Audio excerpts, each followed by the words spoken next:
Hello students. Today the topic which we are going to see is about web services using some technologies like SOAP and REST applications and all that.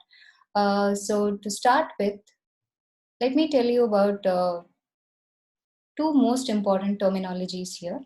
The very first one is, what is a web service? See, web service is nothing but a collaboration between consumer machine and the provider machine. It is nothing but consumer machine is like, for example, a particular app is used by you or me or anybody is called a consumer machine, and the provider machine is a particular app which is provided by the provider side. Like if we are having an Airtel app or a Vodafone app, this is a consumer machine, consumer machine app. And the Airtel people, if they have the same app, who will be providing us services, that is provider machine app. So basically, web service is nothing but a client server computing. It is a client server communication is happening in that. Okay, the next term which we have to know is about the endpoint. A provider gives multiple endpoints through the web service. So what is an endpoint basically? Every request we are making goes to the endpoint in the server. For example, if I'm having an Airtel app and I like to recharge, then I have to place, that is called a recharge request. For example, there can be so many people doing the same recharge or some other request, or some other request will be going to the provider machine. So we do not like to be in a queue, or no one likes to be in a queue for a long time for any request. So whenever I make a request, it will be immediately solved. The reason is there will be multiple endpoints which will be there at the server side through the web service. Therefore, why we need multiple endpoints is multiple services should be accessed parallelly. That is the main reason why we have multiple endpoints. And multiple endpoints are only possible through the web service. So we know what is a web service. It is a client server communication, a collaboration between consumer and provider machine. And an endpoint is something which is going to take the request and take it to the server. And we need multiple endpoints because multiple services should be accessed parallelly, and multiple endpoints only will be possible through the web service.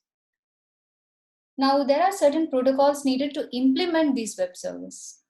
Protocols like XML, Extensive Markup Language, or Hypertext Markup Language, HTTPS, File Transfer Protocol, or Simple Mail Transfer Protocol. These are all the major protocols which will be required for us to implement this web service. Now moving on, there are certain advantages of this web service. The first advantage which we have is it will be eliminating redundant code. So there is no repetition of code which will be occurring. And next thing is it gives you reduced maintenance is very less, and production cost is also very less. So that is the most important advantages which we have in web services. Next, why should the Android developer learn how to create a web service? That's a very important question. And see, it is not a very simple app or just a self-contained one which doesn't need any collaboration with the third parties.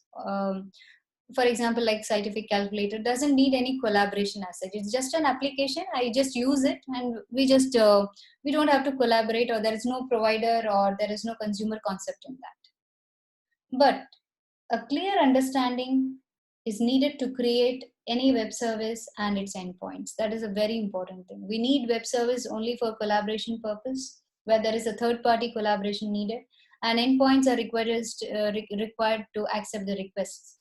So only when a person is very clear in what a web service and endpoints are and how to create them, he will be told as a very good Android developer.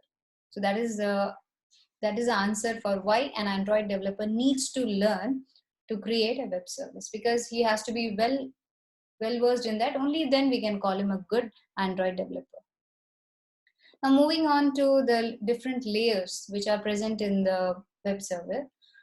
See, web service architecture normally contains 4 logical layers. The first one is the transport layer.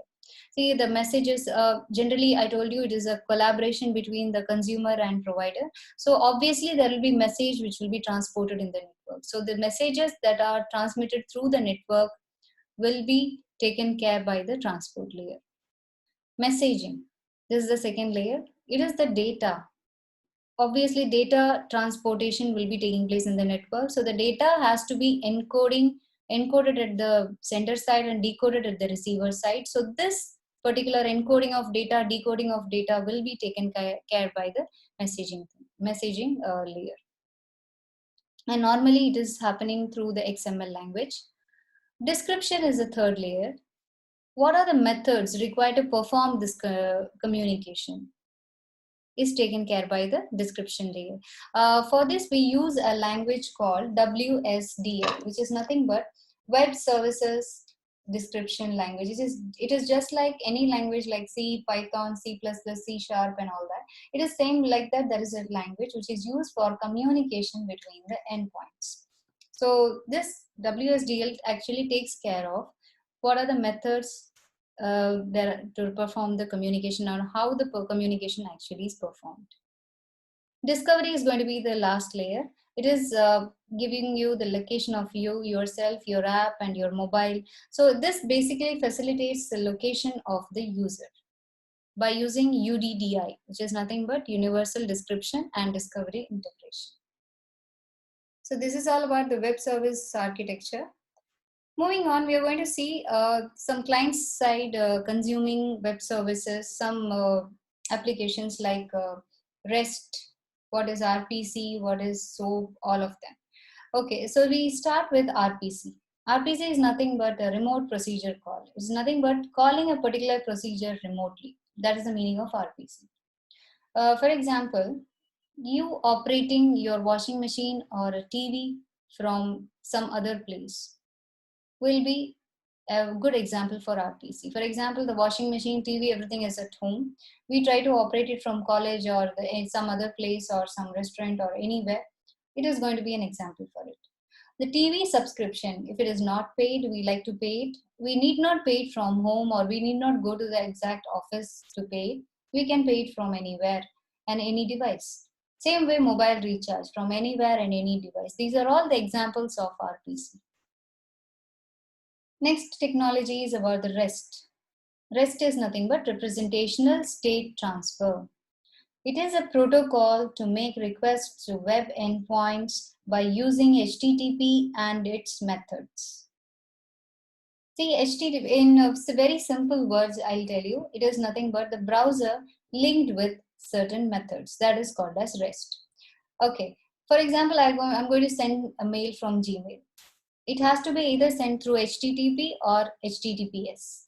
So we have to link our HTTP or HTTPS with the methods in REST. There are 4 methods in REST. Okay, one is the post, another is get, then put, and delete. See, what is post method? If I want to search any data, for example, I'm using a search engine Google, I want to search any data, then post method will be used for that. A reply which I get after I make a search I'll be using get method. So get method will be giving me the reply for the search which I'm making. Put is a method. For example, I want to upload a video or a video lecture or anything on audio or something in the YouTube. That is going to take place only through put method. And whatever I have uploaded in the YouTube or anywhere, if I want to delete it, then that will be delete method will be used for that. So I have to link my HTTP or HTTPS with any of these 4 methods in order to perform the REST technology. Okay, so that is what is all about the REST technology. This is an example given here. The following URL, which is going to call the Google search service asking to provide particular subject like Cleveland State University. You want to see something about the Cleveland State University, that's it. So what is the transport, what is the link, what is the actual thing used? HTTP is used basically. either HTTP or HTTPS. So HTTPS is used as a transport protocol. Then we have the provider. Provider is from where I'm making the search. I'm using Google search engine, so that's going to be the provider. And what I'm doing, I'm going to search. So that is the action, and the arguments are what I'm going to search. I'm going to search something about the Cleveland State University. So that is going to be the arguments. So this is how a REST actually works. Next, moving on, what is the difference between REST as well as SOAP? So SOAP is another technology. It's nothing but very similar to that of the REST. It is called Simple Object Access Protocol. See, this is going to be very similar to REST. In REST, what we told was HTTP or HTTPS will be linked with any of these four methods, right? The same thing even happens in the SOAP. But what happens here is, along with the methods, we will be adding a header at the receiving end. So this is going to be the SOAP technology. The header is actually called as an envelope. So we are going to use, for example, you want to find some data. So along with post, I will be using a header or an envelope in order to get the information. So in the very next slide, we can see that example. The Android web client is nothing but you or me or anybody. We are using, we are going to contact the web server using REST technology as well as SOAP technology. So using REST, we clearly know we have to attach only the methods, that's all, and we directly get the result. But in SOAP, it is nothing but we have to add a header file along with the method at the receiver end. This is going to be SOAP technology. So this header is nothing but called as an envelope. It is shown, the envelope symbol is shown here. Generally, it is an XML language. See, why we are adding this, most important advantage is we get very accurate information. We get correct information, although the overhead may be little larger because we are using envelope. So the cost will be higher, time consumed and space consumed, everything will be higher due to this header technology. But still, it will be giving you accurate information. That is the only difference SOAP and REST will be generally having. Now, moving on, there is another topic which we call Windows Communication Foundation, WCF. It's a Microsoft technology. The communication between Windows and Android OS is possible only through WCF. The meaning is any heterogeneous communication is taken care by WCF. So any cross-platform communication has to take place. It is possible only through WCF. Okay. Now here also we need many endpoints. Has to be there. So the WSDL is web services description language, as explained earlier. It's going to be used for communication between the endpoints. Each and every request, as usual, goes to the endpoint in the server. For example, let me explain you with an example. For example, say from Windows device, I want to send a message to an Android device. In that case, the WSDL is going to take it, process it, and according to the Android server, it will be sending the message. So the WSDL basic thing is, it is to convert it into the language which is understood by the Android server, or process it in such a way that it is understood by the, or in accordance with the Android server. So each and every endpoint here includes address, binding, and contract.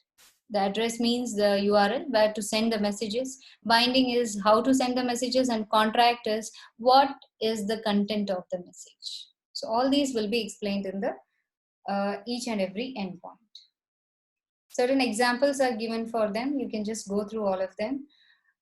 Moving on to one simple example of a client server technology using SOAP. See the left side, the green one, you can see it's the client, and the right side one is going to be the server. So they just are showing you what is a client server actually happening in SOAP technology. See, when you send any request using SOAP, the request plus the header, empty header, will be sent to the server side. Because header is empty, the envelope is empty because we don't have the answer for it, we are waiting for it. So the request for anything will be sent along with the empty envelope. From the server side, it has to promptly respond to the request which have been asked, which will be clearly done by the server side. and the header will be now in a filled state. Header is filled in the sense the envelope will be having the communication or the response which is required by the client. So now the request plus empty header will be going from client to server. From server to client, the envelope will be filled with the response. Generally, SOAP uses XML technology. Hope this lecture was useful for all of you. Thank you, students.